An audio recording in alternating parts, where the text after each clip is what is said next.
All right, everybody, welcome back into Cherry Picking today's video. Fantasy Hockey Mailbag Week 10 of the fantasy hockey season, presented by FanDuel Canada, North America's #1 sports book. That link is in the description below to download that app. A huge weekend of hockey coming up as well, so definitely a good time to be downloading FanDuel Canada. But today's video, Fantasy Hockey Mailbag, going through about 6 questions from the comments from last week's video. So if you want your question answered, be sure to comment on this video below or any of the other videos. If there are good questions on the must adds or buy low, sell highs or any other video that's going out on this channel, I will find it and put it into this video. But some good questions, some relevant questions for today's video. Let's get into it. All right, so the first one asking about Dougie Hamilton. What should we do with Dougie Hamilton? There are no updates on him. A torn pec can take 2 to 6 months. So yeah, that's pretty much the right timetable for recovery for a torn pec, which Dougie Hamilton suffered on November 28th against the Islanders. So the Devils essentially have to replace 21 minutes of ice time with Dougie Hamilton out. Obviously, their best defenseman missing there in the offensive zone, in the D zone. It obviously really tough with Dougie Hamilton being out.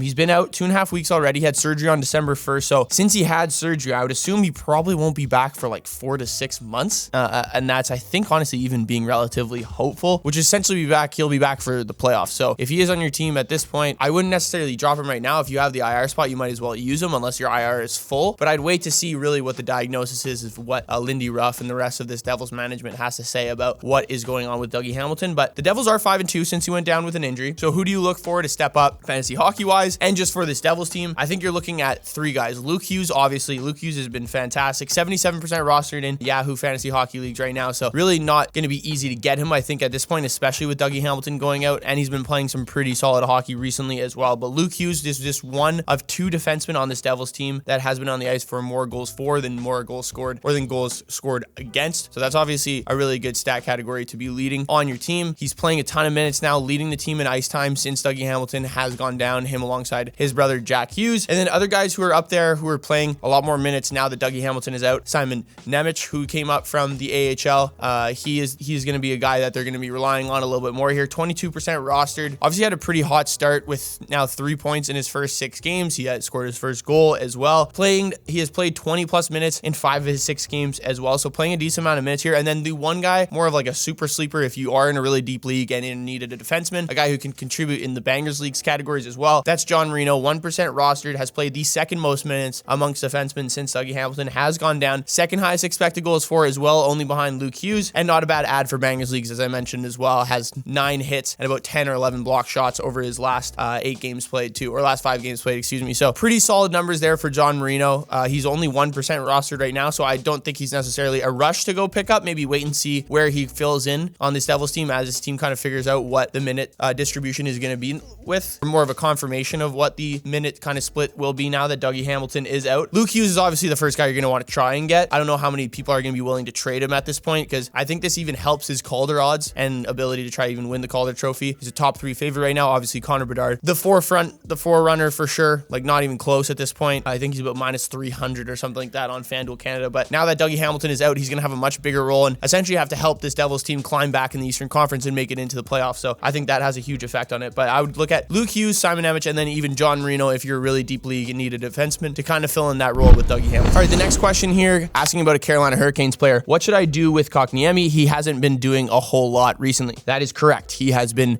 pointless in December through 6 games. His first month of the season was outstanding. In October, he was a point per game, 10 points in 10 games in October with 4 goals in that month as well. Scored another 4 goals in November, but it's really tough to see kind of where his production has gone since Andrei Svechnikov has come back. But Svechnikov is now out again. This guy just cannot stay healthy at this point, and it's kind of unclear at this point, but Rob Brindamore did say he's going to be out for a while with an upper body injury. And remember, Svechnikov missed pretty much the entire first month of the season where Kotkaniemi played his best brand of hockey. Svech only played 2 games in October, and that was Kotkaniemi's best month where he had 10 points and 4 goals. He also played the most minutes per game in the month of October, so I think if Svechnikov out gives him a little bit more runway in terms of playing time, I think, with Rob Brindamore. And I actually do like the line he is playing on right now with Teuvo Teravainen and Marty Necas. He's 14% rostered, so if you are in like a 10 or 12 man league, obviously I don't think he's necessarily worth a roster spot at this point, but if you're in anything anything deeper than that, I think he's definitely worth an add. I think the Carolina Hurricanes obviously had a really tough start to the season. Their last 2 weeks have been really tough, but I think much easier schedule moving forward. And I think they play a lot of teams that they'll be able to score a lot of goals against, and their style of play where they just dominate the shot attempt share will actually start to work, and that could work in Kotkaniemi's favor,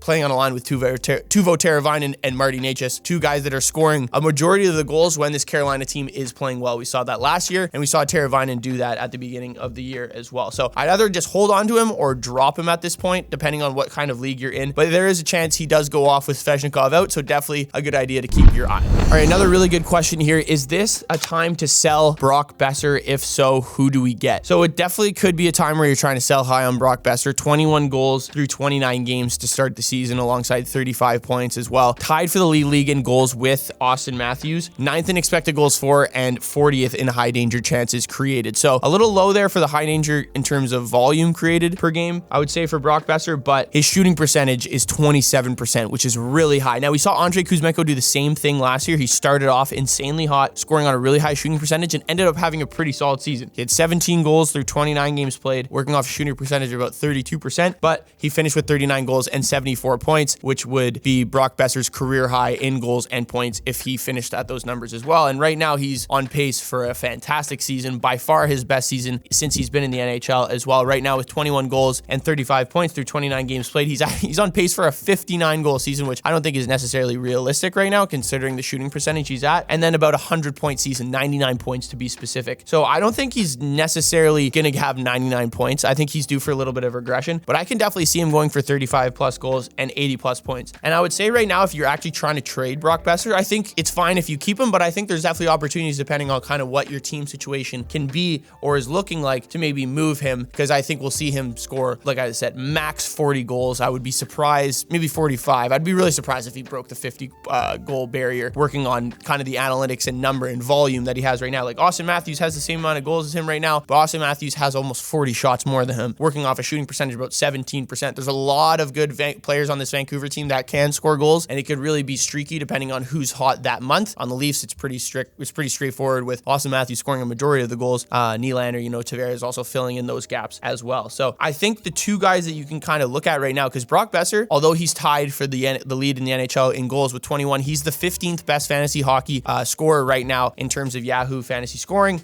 So I think one thing you can note there is definitely off his volume of shots. Like I mentioned, Austin Matthews, 36 more shots than him right now. Austin Matthews is the 6th best fantasy hockey skater right now. So that's definitely one thing to kind of worry about, I would say. But if I was trying to move him, I'd look in the direction of someone like Jake Gensel, a guy who's really starting to heat up. I think that's a great trade. Gensel has been one of the best 5-on-5 players throughout this season in the NHL, playing alongside Sidney Crosby, who's having a fantastic year as well. Scored another 2 goals against the Montreal Canadiens the other night. And then another guy that I've kind of been talking about, who I think is underproducing right now and could still be in that 100-point range by the end of the season, is Matthew Tkachuk. Just 5 goals, but his top 10 in expected goals for this year as well. Playing on a Florida team, the offense that's really starting to roll as well. So those are 2 options for sure, but definitely no shame in keeping Brock Boeser for the rest of the season, considering his hot start. All right, so the next question here, I've got Alex Tuch, who's currently IR. Should I keep him or trade him? And if so, for who? 8-player league, 2 points for goals, 1 point for an assist, 0.1 points for hits, and 0.1 points for shots. So Tuch has been hurt. He actually just came off IR, was out for 8 days, missed 3 games. He also just had a kid as well. Just another interesting kind of tidbit. Maybe that could kick him into overdrive here, but his season so far, it has actually been pretty solid. I won't lie. 8 goals, 9 assists, 17 points through 23 games played. Top 50 in the NHL in expected goals for, but from a standpoint of players who have missed 5 to 7 games, he's definitely created the most offense in the minimal amount of games that he's actually played this year. He just came back and played in their game against Colorado. Just a tough game for Buffalo all around, losing 5-1 to the Avalanche in that one. But he had 3 shots and played 19 minutes, and in a 5-1 loss, actually ended up even. Wasn't any -1 or -2. So I think that's pretty important to see, because he is playing on the top line right now with Zach Benson and Tage Thompson, which is probably going to be the line creating the most offense, I would think right now. I kind of like the switch up here that we're seeing from Don Granato to kind of get the offense going. And the Sabres, honestly, their offense is finally starting to get into groove here. Over the last 4 games played, they're 2nd in expected goals for percentage, so creating a lot of offense, and it's starting starting to show as well. They're finally starting to win some games. They're getting better goaltending from Devin Levi at this point. So definitely good to see that this Buffalo team is starting to trend in the right direction after starting off a little slow, suffering through some injuries through Tage Thompson and some other forwards on the team as well. So what I do with Alex Tuch right now, especially in your league, in an 8-player league, I don't think anyone's really going to want him if you're trying to trade him away. So I'd hold on to him at this point, kind of see how this pans out on this new line. And as this Buffalo offense continues to create a little bit more offense than we saw at the beginning of the season as well. Really like the line he's playing on. He's a trigger man on this team, a guy they're going to rely on for goals and getting pucks on net. So I think that's definitely a good thing to know. Him and Tage Thompson playing on the same line alongside with Zach Benson. We've seen what this kid has been able to do through the start of his first season in the NHL. So I think that's definitely reassuring if you are an Alex Tuch holder. So I think in your position right now, I'd hold him on my team because I don't think he carries a ton of value outside of that. And if he continues to not really do much, or this Buffalo team continues to fall flat offensively, I would just drop him. All right, so here's a trade grade, I guess I'll call it. Traded Chikrin and Quinton Byfield for John Carlson. What are your thoughts?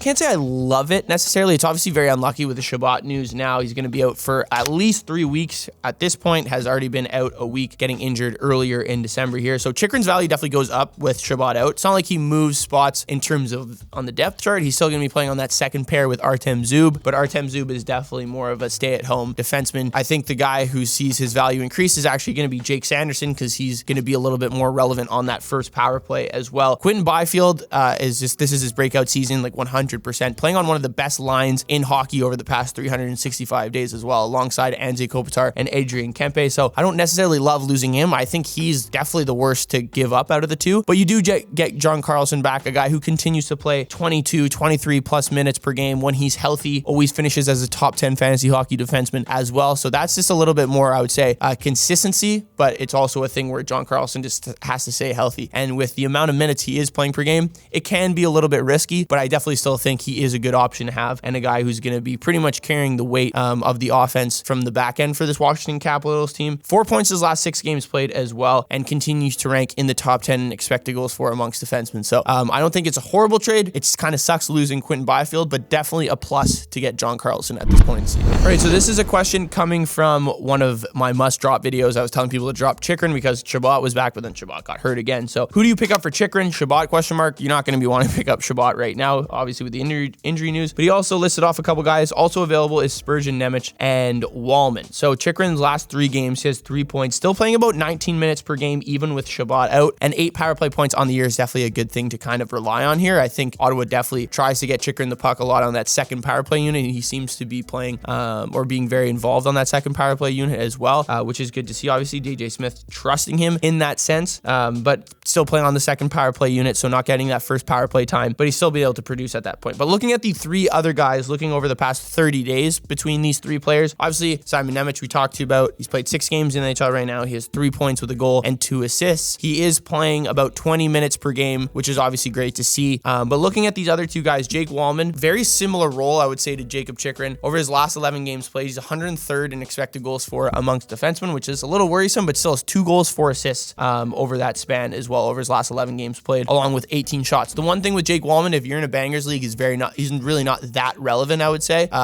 Over his last 11 games played, has like a handful of hits and a handful of block shots. He's definitely another offensive defenseman on this Detroit team. Derek Lalonde obviously loves to have these kind of players, along with him and Shane Gostisbehere, another guy that's playing in that similar role. And then Jared Spurgeon didn't start the season with the Wild, was out for about the first month, but over his last 11 games played, 81st in expected goals for amongst defensemen, which is definitely solid. 4 assists, so doesn't really have a goal to show for it, but has 5 blocks, 17 hits, and then 16 shots on goal as well. So he's playing 23 minutes per game, playing on that top unit. So if you had to pick some up out of those 3, I'd probably go Jared Spurgeon just in terms of the consistency. And I still don't think we've seen the best offensive production from these defensemen on Minnesota just yet. Now that Kalen Addison's kind of gone, it will be a Brock Faber, Jared Spurgeon, Jonas Brodin show. So I wonder if Jared Spurgeon kind of maybe edges out the rest of those defensemen in terms of offensive production. Hasn't always been the case for Spurgeon. He's always been a guy who's playing a lot of minutes. They're more of a control defenseman in terms of just controlling the puck, playing in his own zone really well, and then moving it on any given, whether it be the power play, penalty kill, all strength. He really plays in every role for this Minnesota team. So if you are dropping someone, I would probably drop him for Jared Spurgeon at this point. Nemec, you're getting a very similar player to Jacob Chikrin alongside with Jake Wallman as well. I wouldn't say any of these guys are bad pickups by any means, but it's kind of a wait and see with Jacob Chikrin and how they play him with Shabbat out for a little bit longer time here, and how the time on the ice kind of gets split between him and Jake Sanderson. Nemec as well.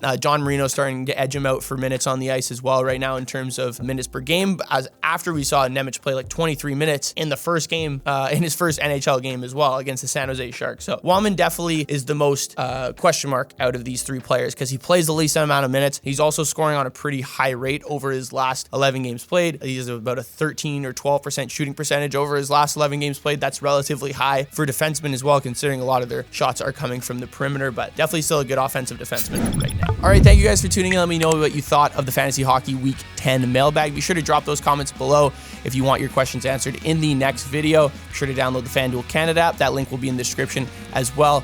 Like and subscribe, and I'll see you guys in the next video.